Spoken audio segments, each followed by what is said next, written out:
Good morning, this is KELOLAND on the go with all you need to know in news and weather as you start your day. South Dakota's first human case of West Nile this season has been confirmed in Beadle County.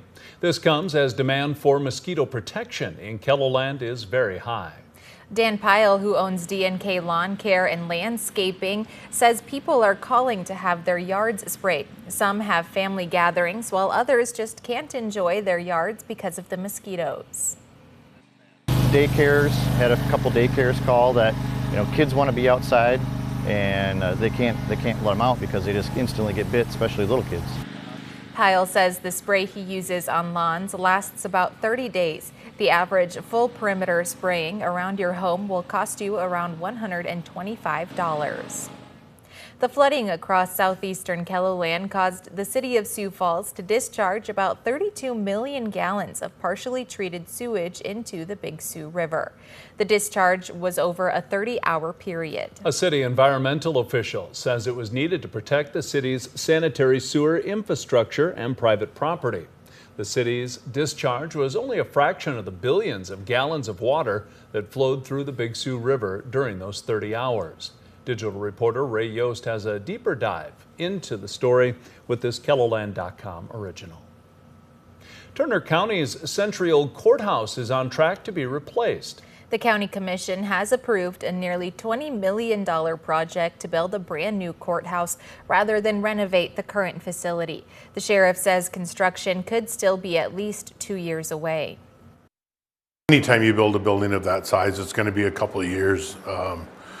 We've watched those buildings go up around, and by the time we get the architecture done and all of the planning and everything, that we're realistically looking at a couple of year time frame.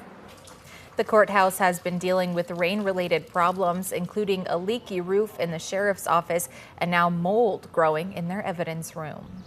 Now let's get a check of our weather with meteorologist Scott Munt. A few showers out there this morning, Scott. Yeah, they'll go away during the late morning hours. Then we'll have sunshine and a lot of heat. Temperatures today in the 80s, 90s, and 100s. You can expect 100-degree heat in central and western South Dakota.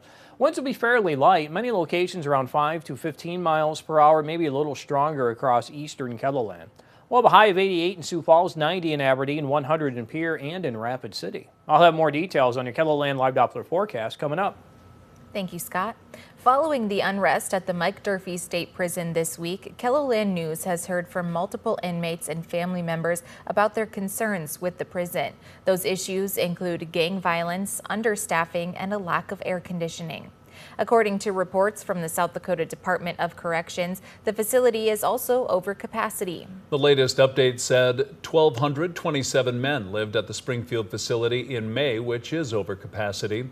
According to the DOC's annual report, Mike Durfee State Prison has a design capacity of 963 inmates and an operational capacity of 1,043 inmates. To learn more about this week's unrest and the history of the prison, visit this story here on our website. 4 months ago, we told you about a young girl who took her own life. Now her family is hosting a rally to help others who have lost a loved one to suicide. Haley Barrick was only 21 years old when she died. Haley's Legacy Rally for Suicide Awareness and Prevention will have mental health experts there and unite people who can relate to Haley's family. I want to bring people together that do understand and that they can see that they aren't alone and they can see that this change does need to happen. It is a necessity. It's not even a, oh, this should be fun, or maybe we can do this, maybe we can look at this. It is something that is a necessity. The rally will take place Saturday in front of the Sharapa Place near the Arc of Dreams in Sioux Falls. We posted more information under this story here on KELOLAND.com. A bike night at Red Rock Bar and Grill west of Rowena has passed the halfway point of its summer schedule. The event is in its 10th year and happens every Wednesday night for 17 consecutive weeks, raising money for Children's Home Society of South Dakota. Bike Night has raised nearly $200,000 over its 10 years. They're just local kids that, are in an unfortunate situation that need a hand. It's benefiting the Children's Home Society, and there's not a lot of motorcycle events around Sioux Falls anymore. So having a motorcycle event like this is really great for the community. Evan Jones is part of the local band Jet, who performed Wednesday night. Bike night at Red Rock Bar and Grill begins at 6 o'clock every Wednesday through September 4th.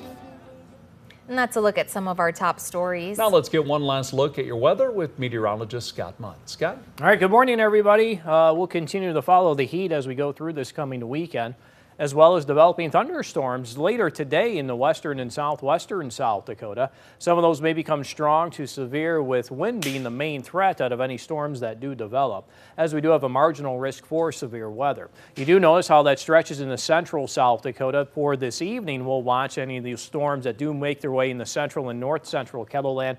May also have some strong winds as they move across those areas. And then for tomorrow, I think late in the day, we'll have to watch northeastern South Dakota, west central Minnesota, as we could have some thunderstorms come in from the north.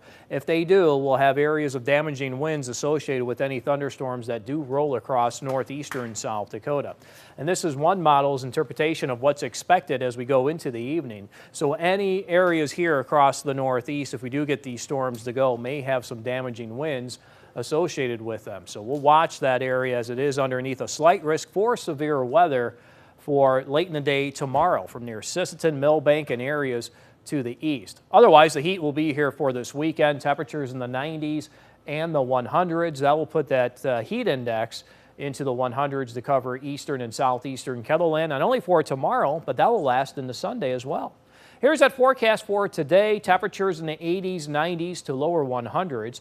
100-degree heat today in central and western South Dakota. Tonight, temperatures fall to the 60s and 70s. There may be a couple of scattered storms in central and north central Kettleland. And then for tomorrow, hot and humid, temperatures in the 90s and the 100s. You can always check the details of the 7-day forecast while you're here online. Have a great weekend.